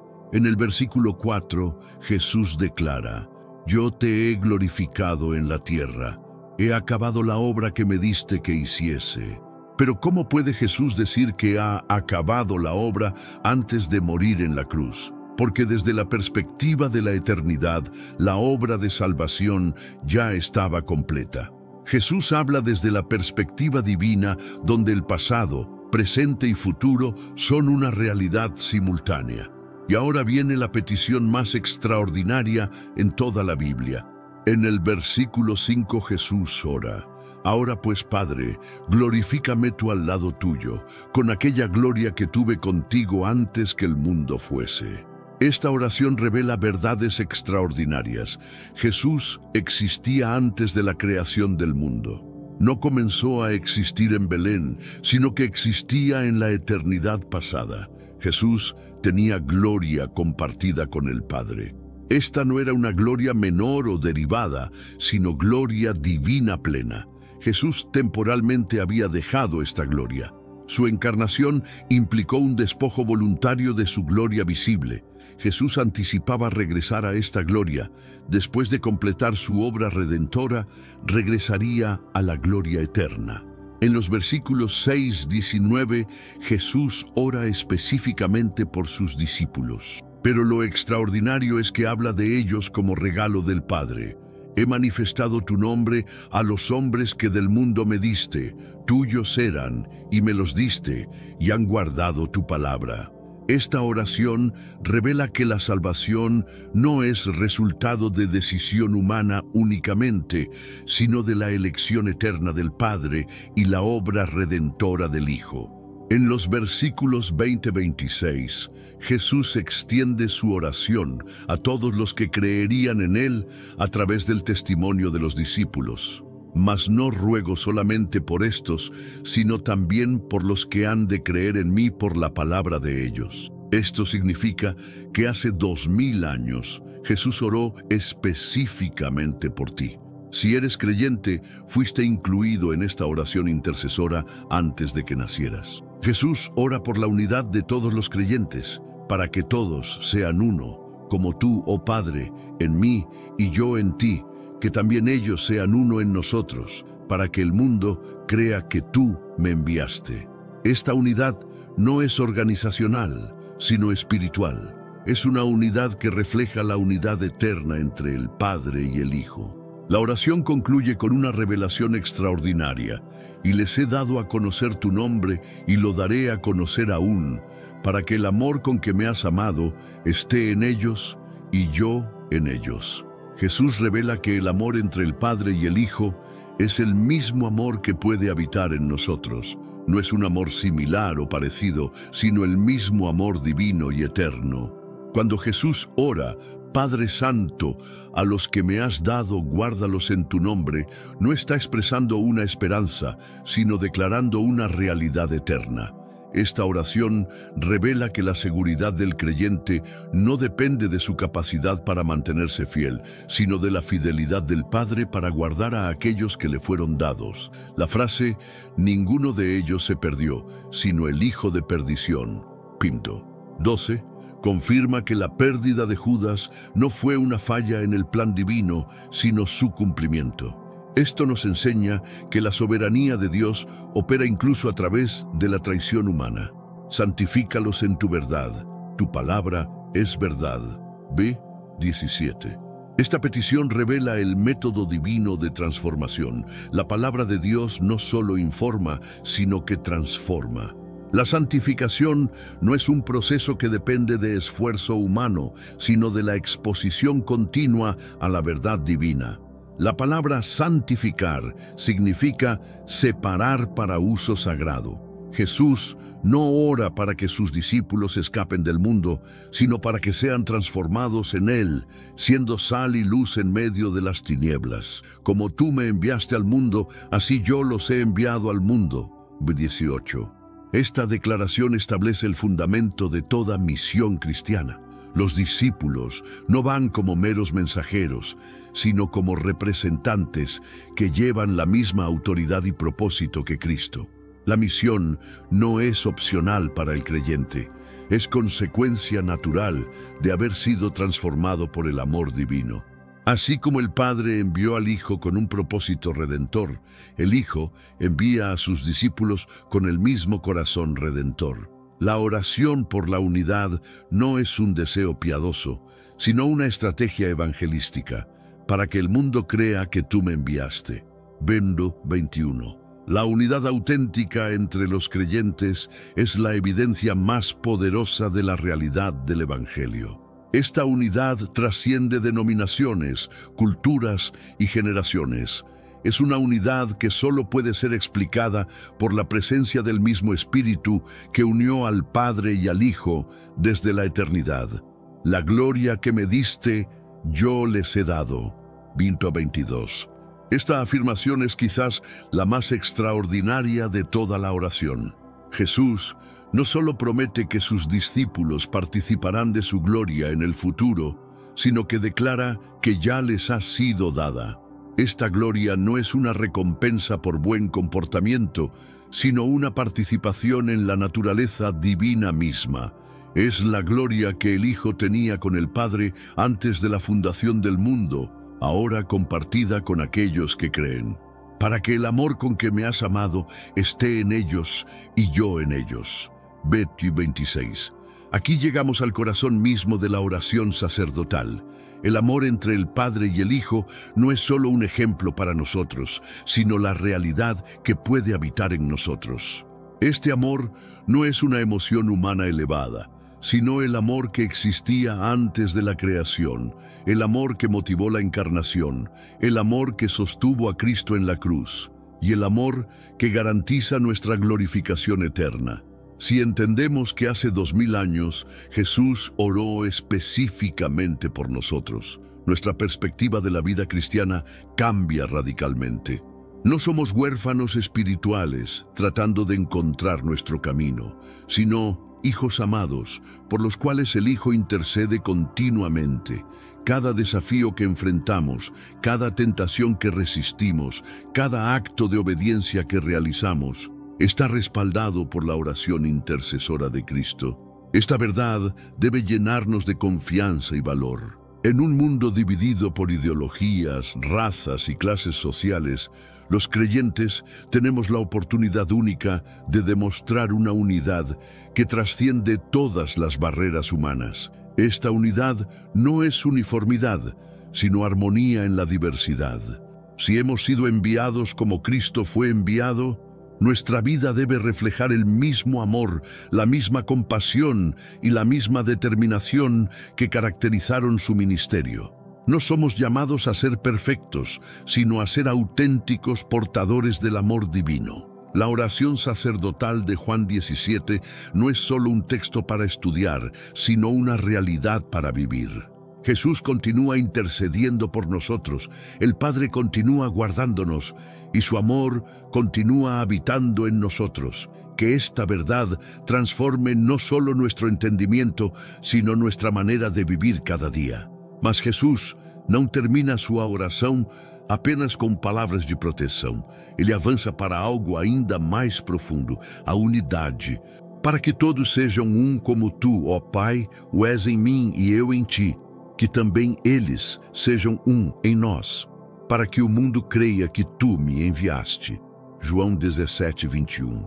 Esta não é uma unidade superficial, baseada em concordar em tudo ou pensar igual. É uma unidade que reflete a própria natureza de Deus, a unidade trinitária. O Pai, o Filho e o Espírito Santo são distintos, mas perfeitamente unidos em essência, propósito e amor. Jesus está orando para que a igreja seja um testemunho vivo desta unidade divina.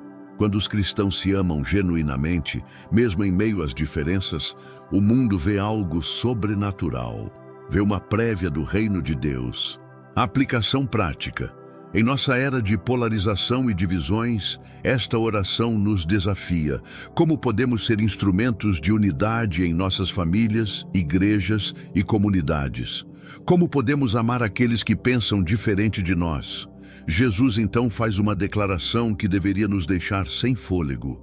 E eu dei-lhes a glória que a mim me deste, para que sejam um como nós somos um. João 17, 22. A glória de Deus, aquilo que revela sua natureza, sua presença, sua majestade, Jesus a compartilha conosco. Não como espectadores distantes, mas como participantes ativos. Somos chamados a refletir a glória de Deus em nosso mundo. Esta glória não é um troféu que ganhamos, mas uma realidade que já possuímos em Cristo. É por isso que Paulo pode dizer: mas todos nós, com o rosto descoberto, refletindo como um espelho a glória do Senhor, somos transformados de glória em glória na mesma imagem, como pelo Espírito do Senhor. 2 Coríntios 3:18. Reflexão. Quando entendemos quem somos em Cristo, portadores da glória de Deus, nossa autoestima não depende mais da aprovação humana. Nossa identidade está ancorada em algo eterno e inabalável. Jesus finaliza sua oração com uma promessa e uma declaração profunda. E eu lhes fiz conhecer o teu nome, e lhe farei conhecer mais, para que o amor com que me tens amado esteja neles, e eu neles esteja. João 17:26. O amor do Pai por Jesus, aquele amor eterno, incondicional e perfeito, esse mesmo amor habitará em nós. Não é apenas que Deus nos ama, mas que o próprio amor de Deus se torna nossa experiência interior.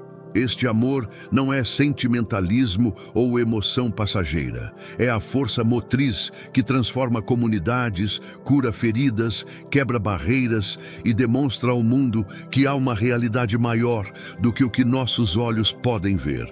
Desafio. Como seria nossa vida se realmente acreditássemos que o amor de Deus por Jesus está em nós? Como isso mudaria nossa forma de tratar o cônjuge, os filhos, os colegas de trabalho, até mesmo aqueles que nos machucaram?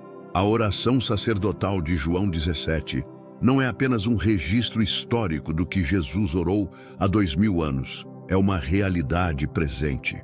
Jesus continua intercedendo por nós hoje, conforme Hebreus 7:25 nos assegura. Portanto, pode também salvar perfeitamente os que por ele se chegam a Deus, vivendo sempre para interceder por eles. Isso significa que neste exato momento, Jesus está orando por você. Ele está pedindo ao Pai que te guarde do mal, que te santifique na verdade, que você experimente a unidade com outros cristãos e que o amor divino habite plenamente em seu coração. Convite final: que esta verdade nos motive a viver não apenas como pessoas perdoadas, mas como filhos amados, guardados, santificados e enviados. Que possamos ser resposta às orações de Jesus, vivendo de tal forma que o mundo veja nele, através de nós, a realidade do amor de Deus. A oração sacerdotal continua sendo respondida em cada vida transformada, em cada ato de amor, em cada momento de unidade entre os cristãos. Somos parte da resposta à oração de Jesus. Que privilégio, que responsabilidade, que glória! Te has detenido a pensar en algo absolutamente fascinante que podría cambiar todo lo que creías saber sobre la fe? Imagínate por un momento cómo se identificaba Jesús durante esos milenios infinitos antes de pisar la tierra. ¿Existía ya con el nombre que conocemos o su identidad era completamente diferente en las dimensiones celestiales? Pero espera, porque la pregunta se vuelve aún más intrigante. ¿Qué estaba haciendo exactamente durante toda esa eternidad antes de nacer como bebé en Belén? ¿Estaba simplemente esperando? ¿O tenía roles y responsabilidades específicas que desconocemos completamente? Esta pregunta, que parece simple, esconde uno de los misterios más profundos y revolucionarios de toda la Escritura. Y lo que estás a punto de descubrir no solamente transformará tu comprensión bíblica, sino que podría cambiar para siempre tu relación personal con lo divino. Hoy vamos a desentrañar secretos que han estado ocultos durante milenios. Revelaremos no uno, no dos, sino 3 nombres diferentes que Jesús tenía antes de su nacimiento. Y te adelanto algo que te va a impactar. Descubrirás actividades específicas que Él realizaba en la eternidad pasada que la mayoría de cristianos nunca han considerado. Prepárate para un viaje extraordinario a través de los textos sagrados más antiguos, donde desentrañaremos secretos milenarios sobre la verdadera identidad de Cristo antes de su manifestación humana. Te garantizo que lo que revelaremos hoy te dejará completamente sin palabras y con una perspectiva totalmente nueva de quién es realmente Jesús. La curiosidad universal sobre el origen de Cristo.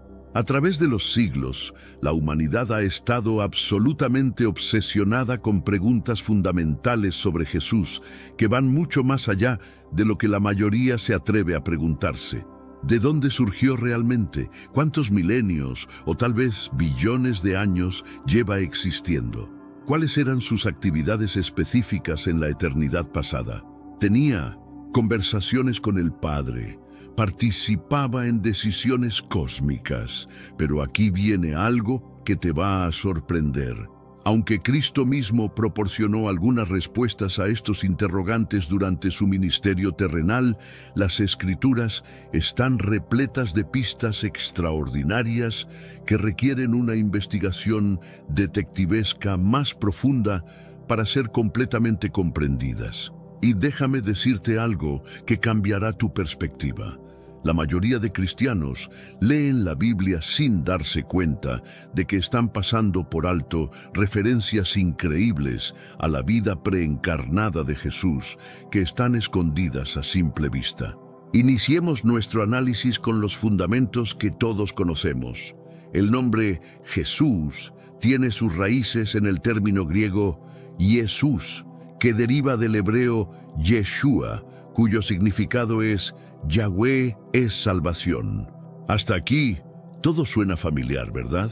Sin embargo, aquí radica el primer descubrimiento absolutamente sorprendente que va a sacudir tus cimientos.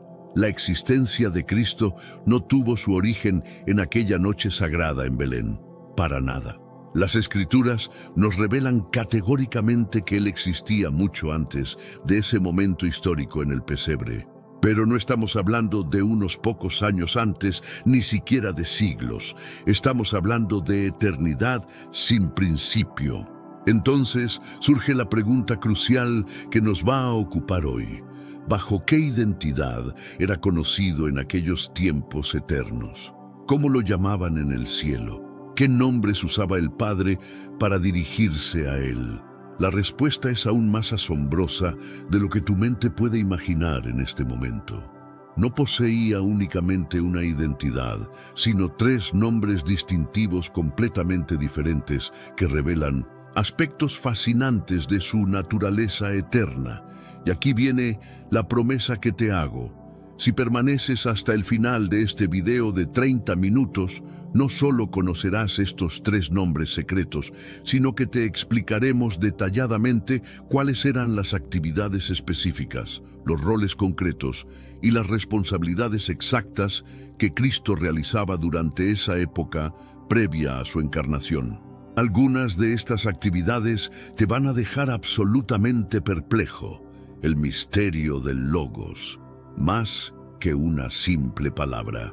Vamos a sumergirnos en el primer nombre secreto, y te advierto que lo que estás a punto de descubrir va a expandir tu mente de maneras que no esperabas. Juan nos presenta una declaración absolutamente revolucionaria, que durante siglos ha sido malentendida. En el principio existía el Verbo, y el Verbo estaba junto a Dios, y el Verbo era Dios. Él estaba en el principio con Dios. Todas las cosas fueron creadas por medio de Él, y sin Él no fue creado nada de cuanto existe. Ahora la mayoría de las personas leen esto y piensan, sí, el Verbo se refiere a Jesús. Ya lo sabía. En este mundo actual, vemos cada vez más personas yendo en contra de los principios tradicionales, y parece que lo inmoral está cada vez más presente. Es común sentirse desorientado y sin rumbo. Sin embargo, aún existe un camino para recuperar la verdadera esencia y restablecer los principios éticos en nuestra rutina diaria. Si te sientes perdido en medio de la confusión y deseas más claridad, tenemos algo especial para ti, un recurso curso creado especialmente para ayudarte a comprender el significado de estos desafíos actuales y enfrentarlos con sabiduría y valentía. Este es el verdadero valor de Caminos de la Revelación, descifrando la Biblia por completo, un camino hacia la claridad y la serenidad a través de sus enseñanzas. Lo mejor de todo es que está disponible ahora, como un regalo, en el primer comentario fijado. No pierdas esta oportunidad de transformar tu vida y descubrir el propósito genuino de estos desafíos. Ahora volvamos al tema principal del vídeo. Pero están perdiendo completamente la profundidad revolucionaria de lo que Juan está revelando aquí. Esta referencia al verbo se aplica directamente a Jesús, pero detente un momento y hazme esta pregunta. ¿Por qué Juan eligió utilizar este término específico?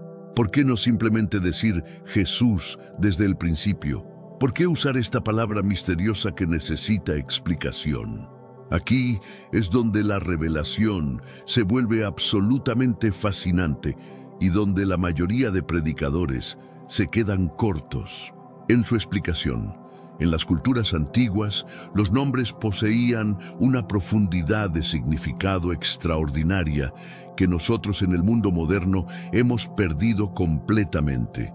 No funcionaban como simples etiquetas identificativas que ponemos a nuestros hijos porque nos gusta cómo suenan, sino que revelaban la esencia, el propósito, el destino e incluso las características de personalidad de quien los portaba. El término verbo comunica el papel fundamental de Jesús en transmitir la verdad divina a la humanidad. Pero espera, porque la profundidad de este concepto va mucho más allá de lo que podríamos imaginar inicialmente. Aquí viene la parte técnica que te va a fascinar. El Nuevo Testamento emplea dos palabras griegas completamente distintivas para describir este concepto de palabra, y entender la diferencia entre ellas va a revolucionar tu comprensión. Rema y logos. Rema frecuentemente se refiere a una palabra pronunciada específicamente, una declaración concreta en un momento particular. Por ejemplo, cuando el ángel Gabriel comunicó a María que concebiría al Hijo de Dios, ella respondió: «Que se cumpla en mí según tu palabra». Esta era una promesa específica, un rema, pronunciada por Dios para esa situación particular.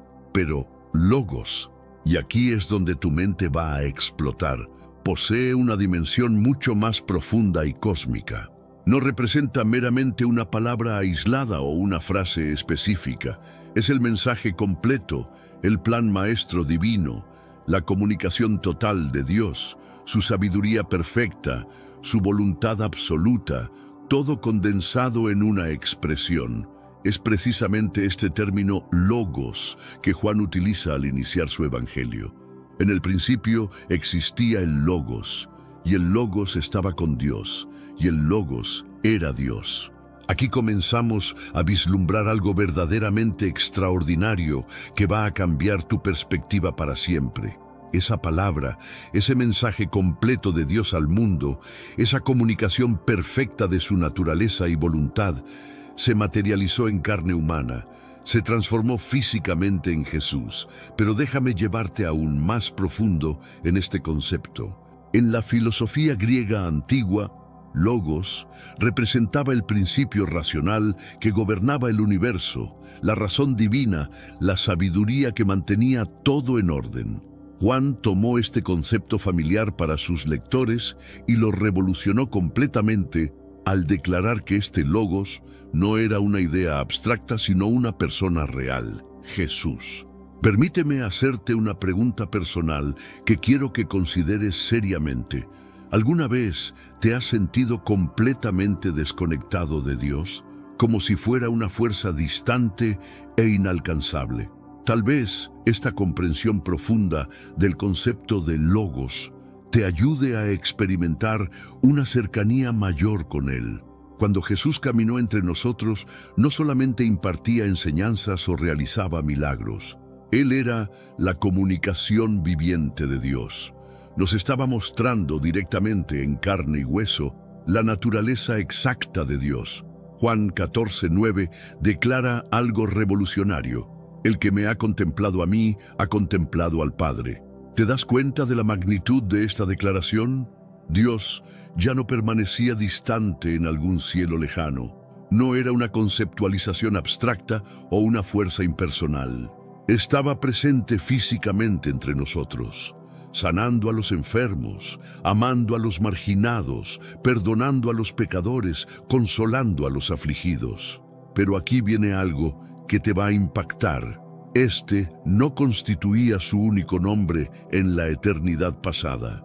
La historia de la eternidad y las obras específicas de Jesús antes de la tierra aún guardan secretos increíbles por descubrir sobre sus actividades, roles y responsabilidades previas a su llegada al mundo. La revelación del Yo Soy, reclamando la identidad divina absoluta.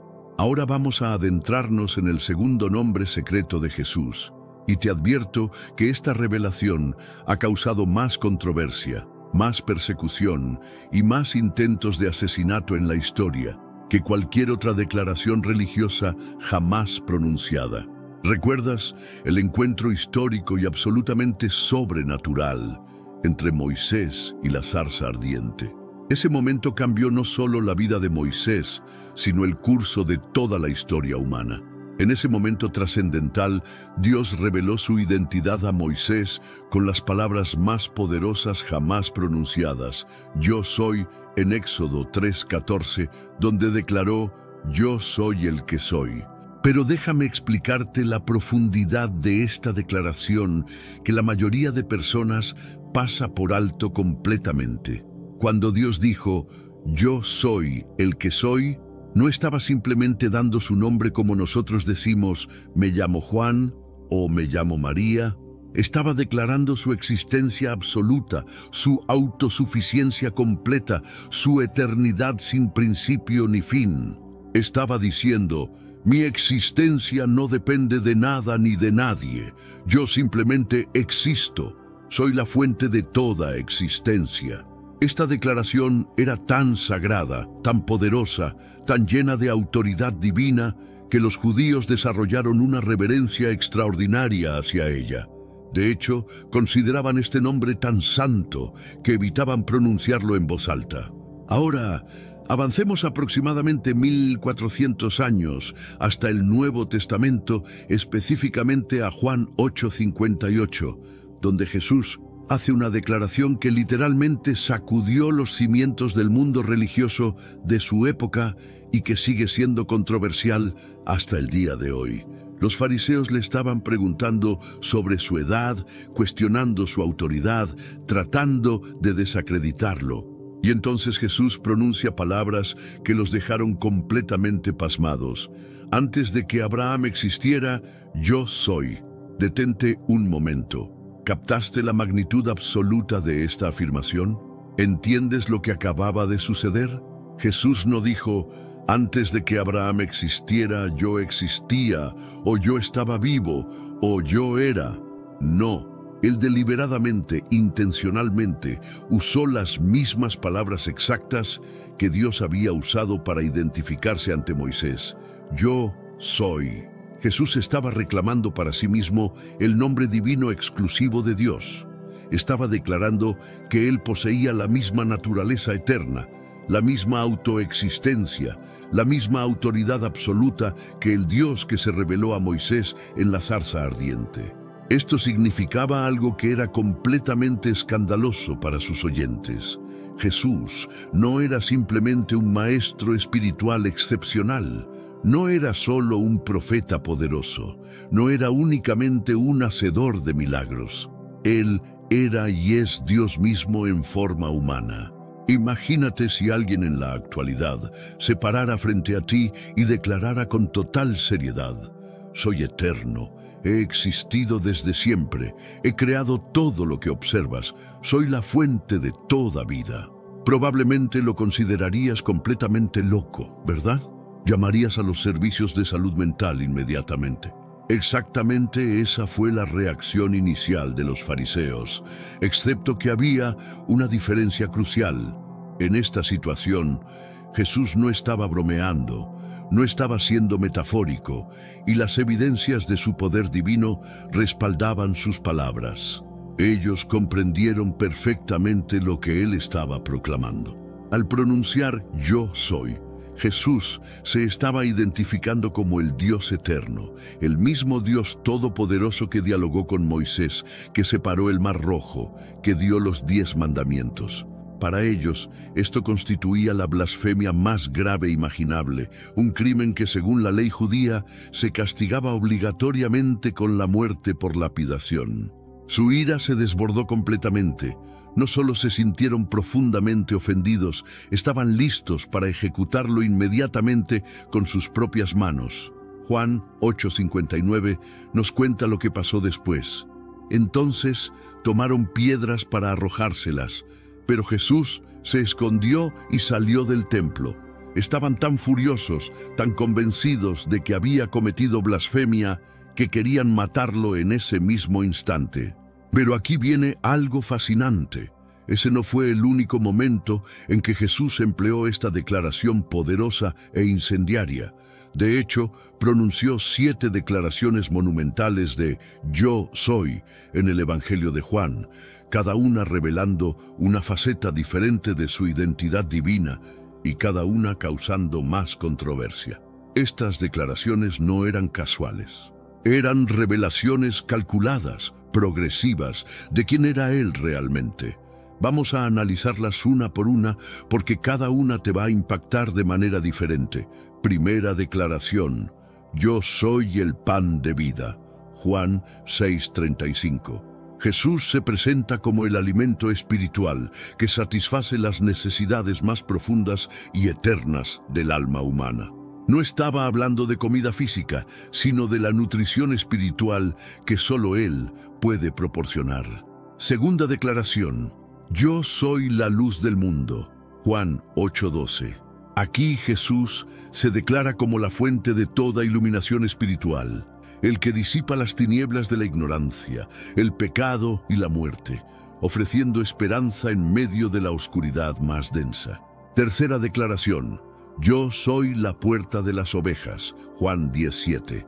Jesús se describe como el único acceso legítimo y seguro al reino de Dios, ofreciendo protección, seguridad y salvación a quienes entran por él. Cuarta declaración: yo soy el buen pastor. Juan 10:11. Como el pastor que voluntariamente entrega su vida por las ovejas, Jesús demuestra un amor sacrificial y un cuidado personal por cada uno de su pueblo. Quinta declaración: yo soy la resurrección y la vida. Juan 11:25. Jesús declara poseer autoridad absoluta sobre la muerte y promete vida eterna a quienes confían en Él. Esta no es solo esperanza futura, sino realidad presente. Sexta declaración: yo soy el camino, la verdad y la vida. Juan 14:6. Jesús se declara como el único medio de acceso al Padre, la fuente de toda verdad absoluta y la esencia de toda vida verdadera. Séptima declaración: yo soy la vid verdadera. Juan 15:1. En esta metáfora profunda, Jesús enfatiza la importancia de permanecer conectados con Él para producir fruto espiritual genuino y duradero. Los fariseos intentaron eliminarlo múltiples veces después de estas declaraciones, pero fueron incapaces de lograrlo. ¿Por qué? Porque su momento designado divinamente aún no había llegado. Su muerte no sería resultado de la ira humana, sino de un plan divino perfectamente cronometrado. Cuando finalmente llegó ese momento en la cruz del Calvario, Él entregó voluntariamente su vida. Nadie se la quitó. Él la dio libremente. Y al hacerlo, demostró de manera definitiva que Él es el Yo Soy eterno, el Dios todopoderoso, el Salvador del mundo. Pero incluso estas revelaciones poderosas del Yo Soy no cuentan la historia completa de su identidad preencarnada, el enigma del ángel del Señor. Manifestaciones preencarnadas de Cristo. Ahora vamos a adentrarnos en el tercer nombre secreto de Jesús, y esta revelación va a transformar completamente la manera en que lees el Antiguo Testamento para siempre. A través de todo el Antiguo Testamento, encontramos apariciones absolutamente misteriosas de alguien identificado como el ángel del Señor. Pero aquí está el giro fascinante que la mayoría de cristianos nunca han considerado. Este no es un ángel ordinario para nada.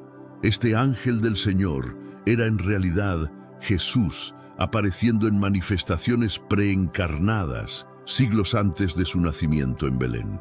Estas apariciones no solo representan prefiguraciones o símbolos de Jesús, sino que son encuentros reales, literales, con Cristo antes de que tomara forma humana permanente. Déjame mostrarte evidencias específicas que van a volarte la mente. Encuentro con Agar, Génesis 16.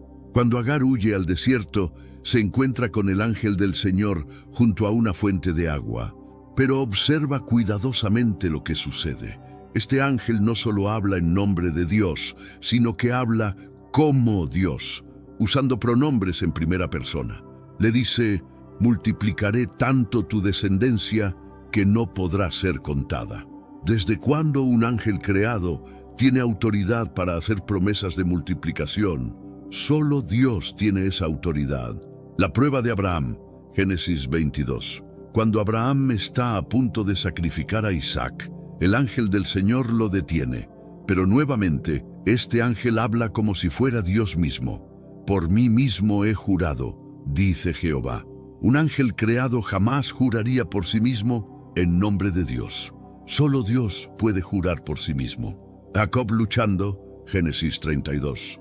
Jacob lucha toda la noche con un hombre misterioso que resulta ser divino. Jacob declara: vi a Dios cara a cara, y fue librada mi alma. ¿Con quién luchó Jacob realmente? Con una manifestación preencarnada de Jesús. La zarza ardiente, Éxodo 3. Aunque el texto dice que Moisés vio al ángel del Señor en la zarza, inmediatamente después, Dios mismo habla desde la zarza. ¿Cómo explicamos esta transición? Es la misma persona, Jesús preencarnado, manifestándose como el ángel del Señor. Balaam y su burra, Números 22. El ángel del Señor se aparece a Balaam con una espada en su mano, y Balaam se postra ante él en adoración. Los ángeles creados siempre rechazan la adoración y la dirigen hacia Dios, pero este ángel la acepta porque es Dios. Josué antes de Jericó, Josué 5. Un hombre aparece ante Josué con una espada desenvainada, identificándose como príncipe del ejército de Jehová. Josué se postra y lo adora, y este personaje misterioso le dice que se quite el calzado porque está en tierra santa. Solo la presencia de Dios santifica la tierra. Gedeón, Jueces 6. El ángel del Señor se aparece a Gedeón y acepta un sacrificio. Cuando el fuego consume la ofrenda, Gedeón exclama aterrorizado: he visto al ángel del Señor cara a cara. Pero el Señor le responde: paz a ti, no tengas temor, no morirás. Esta es una teofanía, una aparición de Dios mismo. Los padres de Sansón, Jueces 13. El ángel del Señor anuncia el nacimiento de Sansón. Cuando Manoa ofrece un sacrificio, el ángel asciende en la llama del altar. Manoa dice a su esposa: ciertamente moriremos, porque a Dios hemos visto. ¿Ves el patrón? En cada uno de estos encuentros, el ángel del Señor habla con autoridad divina, acepta adoración, hace promesas que solo Dios puede hacer, se identifica usando el nombre divino, es reconocido por los humanos como Dios mismo. Este ángel no solo transmite mensajes de Dios como un ángel creado normal. Él habla como Dios, actúa con la autoridad de Dios, acepta la adoración debida solo a Dios y es reconocido consistentemente como Dios mismo por quienes lo encuentran. La única explicación lógica es que estas son manifestaciones preencarnadas de Jesús. Cristo no comenzó a existir en Belén. Él había estado apareciendo a la humanidad durante milenios, preparando el camino para su encarnación permanente. Pero aquí viene algo aún más fascinante. ¿Por qué aparecía como ángel? La palabra ángel simplemente significa mensajero. Jesús, como la segunda persona de la Trinidad, frecuentemente actuaba como el mensajero del Padre, el revelador de la voluntad divina, el comunicador de los planes de Dios. Estas apariciones del ángel del Señor nos muestran que Jesús ha estado activamente involucrado en la historia humana desde el principio, guiando, protegiendo, revelando y preparando el camino para la redención. Las profecías mesiánicas, revelando la naturaleza eterna, siglos antes. Ahora vamos a explorar algo absolutamente extraordinario, cómo los profetas del Antiguo Testamento, escribiendo siglos antes del nacimiento de Jesús, recibieron revelaciones específicas sobre su naturaleza eterna y preexistente. Las profecías mesiánicas no solo predicen la venida de Jesús, sino que revelan aspectos increíbles de su identidad eterna que confirman todo lo que hemos estado descubriendo sobre sus nombres preencarnados. Isaías 9:6. Los títulos eternos. Porque un niño nos ha nacido, un hijo nos ha sido dado, y el dominio estará sobre su hombro. Y se llamará su nombre Consejero Admirable, Dios Poderoso, Padre Eterno, Príncipe de Paz. Analicemos cada título porque cada uno revela aspectos extraordinarios de su naturaleza preencarnada. Consejero Admirable. Esto revela que Jesús, desde la eternidad, ha sido la fuente de toda sabiduría divina. Antes de crear el mundo, Él ya era el consejero perfecto, la mente maestra detrás de todos los planes de Dios. Dios poderoso, el Gibor, en hebreo, el guerrero divino, el todopoderoso. Isaías no está llamando a Jesús un Dios o divino, lo está identificando como Dios poderoso, el mismo título usado exclusivamente para Yahweh. Padre eterno, Abiad, el Padre de la eternidad. Esto no significa que Jesús sea el Padre de la Trinidad, sino que Él es el originador de la vida eterna, el que da vida eterna, el que ha existido desde la eternidad. Príncipe de paz, el que establece paz no solo entre Dios y la humanidad, sino que es la fuente de toda paz verdadera en el universo. Miqueas 5:2, la eternidad explícita, pero tú, Belén Efrata, pequeña para estar entre las familias de Judá, de ti me saldrá el que será Señor en Israel, y sus salidas son desde el principio, desde los días de la eternidad. Esta profecía es absolutamente extraordinaria porque identifica específicamente el lugar de nacimiento de Jesús, pero inmediatamente establece que sus salidas, actividades, manifestaciones, son desde los días de la eternidad.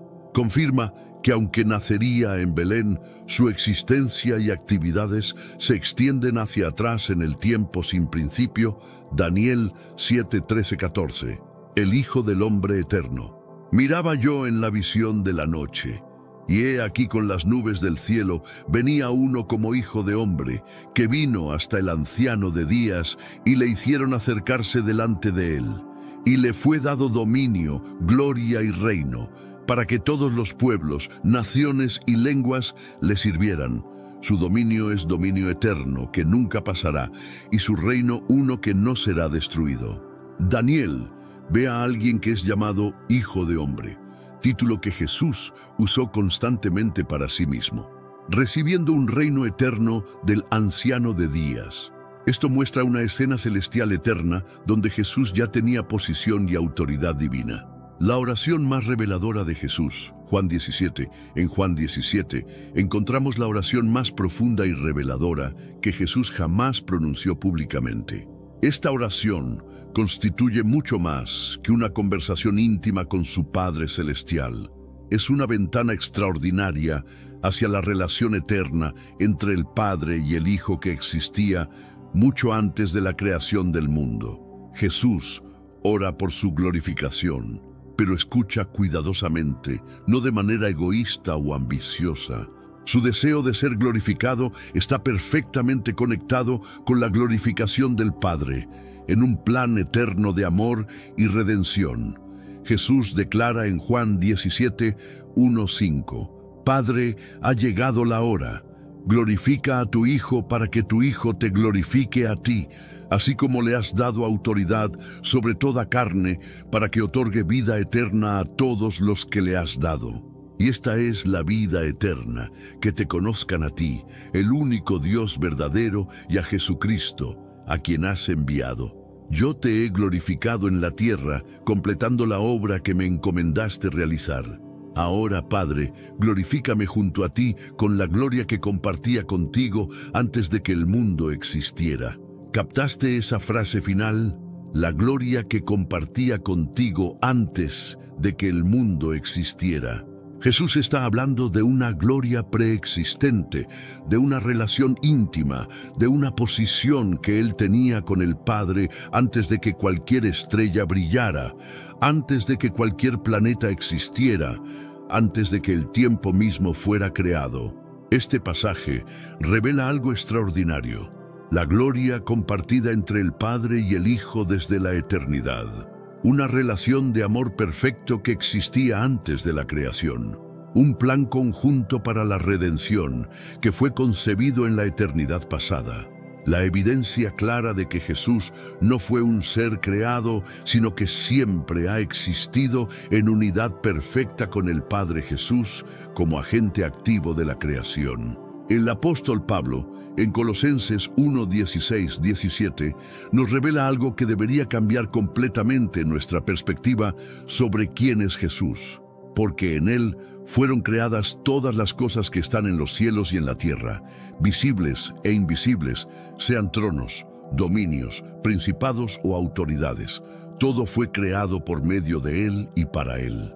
Él existe antes de todas las cosas, y en Él todas las cosas subsisten. Esto no es poesía o metáfora. Pablo está declarando hechos específicos sobre la participación activa de Jesús en la creación.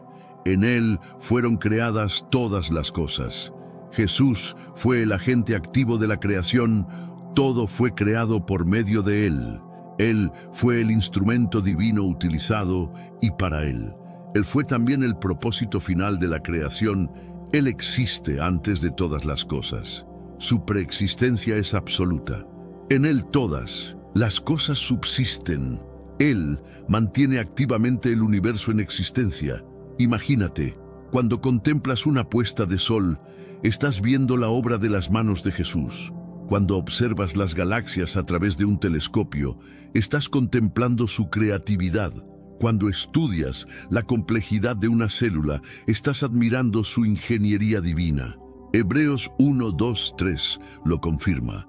En estos últimos días nos ha hablado por el Hijo, a quien constituyó heredero de todo, y por quien asimismo hizo el universo, el cual, siendo el resplandor de su gloria y la imagen misma de su sustancia, y quien sustenta todas las cosas con la palabra de su poder. ¿Qué hacía Jesús específicamente antes de la encarnación? Ahora llegamos a la pregunta que prometimos responder desde el principio. ¿Qué actividades específicas realizaba Jesús durante toda esa eternidad antes de venir a la tierra?